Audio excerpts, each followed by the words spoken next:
Okay မင်္ဂလာပါကျွန်တော်ပြချင်တာကကျွန်တော်တို့ YouTube မှာဗီဒီယိုတင်တဲ့အခါမှာကိုယ့်ရဲ့ဗီဒီယို cover ပုံကတင်တာအခက်မသိရင်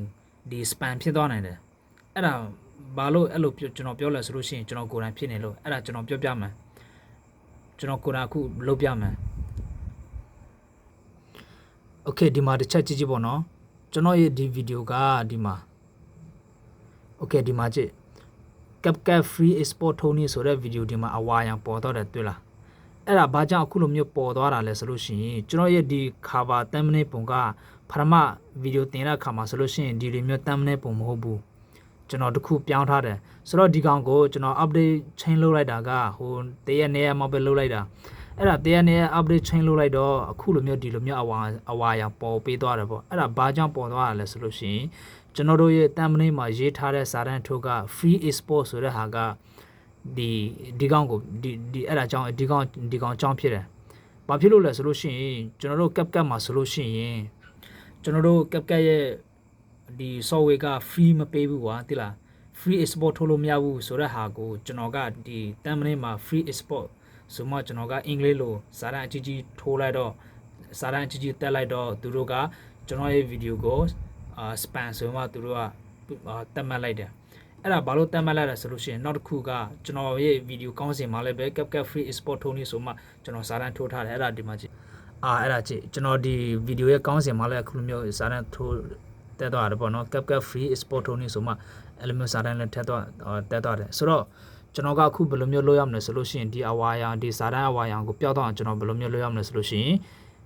ဒီ thumbnail ပုံကိုကျွန်တော်ပြောင်းရမယ်ပြီးလို့ရှိရင်ကောင်းစင်ကိုလည်းကျွန်တော်ပြောင်းရမယ်ပြီးလို့ရှိရင်သူတို့တောင်းထားတဲ့ဒီ appear ဒီမှာနော် appear ဆိုမှရှိတယ်ဒီမှာ appear ဆိုတဲ့ဟာကိုလည်းကျွန်တော်နိုင်ပြီးမှသူတို့ရဲ့ဒီ video ကိုကျွန်တော်ကိုယ်တိုင်တေးဖြတ်မှကျွန်တော်ကိုယ်တိုင်လုပ်တာဆိုတဲ့အကြောင်းအရာကိုသူတို့ပြန်ရင်မှ submit လုပ်ရမယ်အဲ့ဒါမှတာလေအဲ့ဒါလုပ်ပြီးွားရည်ဆိုရင်တော့မှကျွန်တော်က4-5ရက်အများဆုံး တစ်ပတ်လောက်စောင့်ရမှာအဲ့ဒါမှသူတို့က reply ပြန်လာမယ်ပေါ့နော်ဆိုတော့ကျွန်တော်အခုဒီမှာပြောင်းမယ်ဆိုတော့ဒီမှာကျွန်တော် edit ကိုပြန်သွားမယ် edit ကိုသွားပြီးလို့ရှိရင်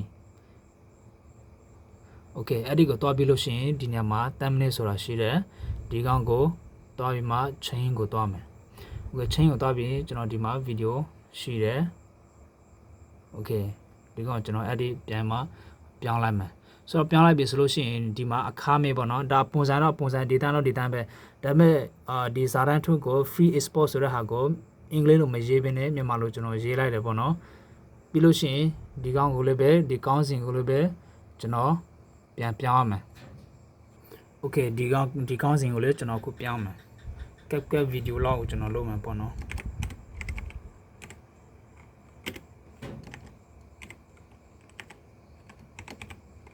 အခါမဲ့ထိုးနေဆိုမှကျွန်တော်ဒီလိုကောင်းစဉ် title ကိုကျွန်တော်ပြောင်းမယ်ဒီမှသာလင်းကျွန်တော်ဒီမှာ C ကိုနှိမ့်လိုက်မယ်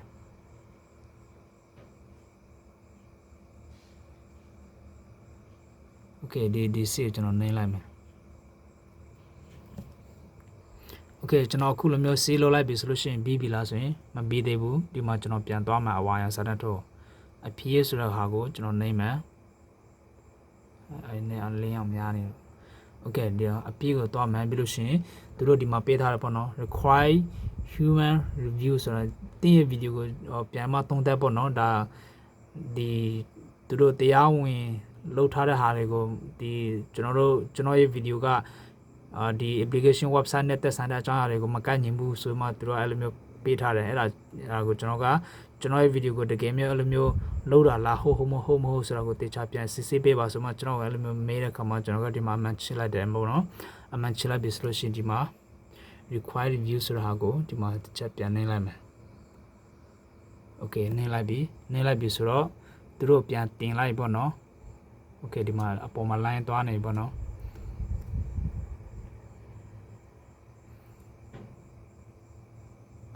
okay အဲ့လိုမျိုးသွားနေတယ်ပြီးလို့ရှိရင်ကျွန်တော်တို့က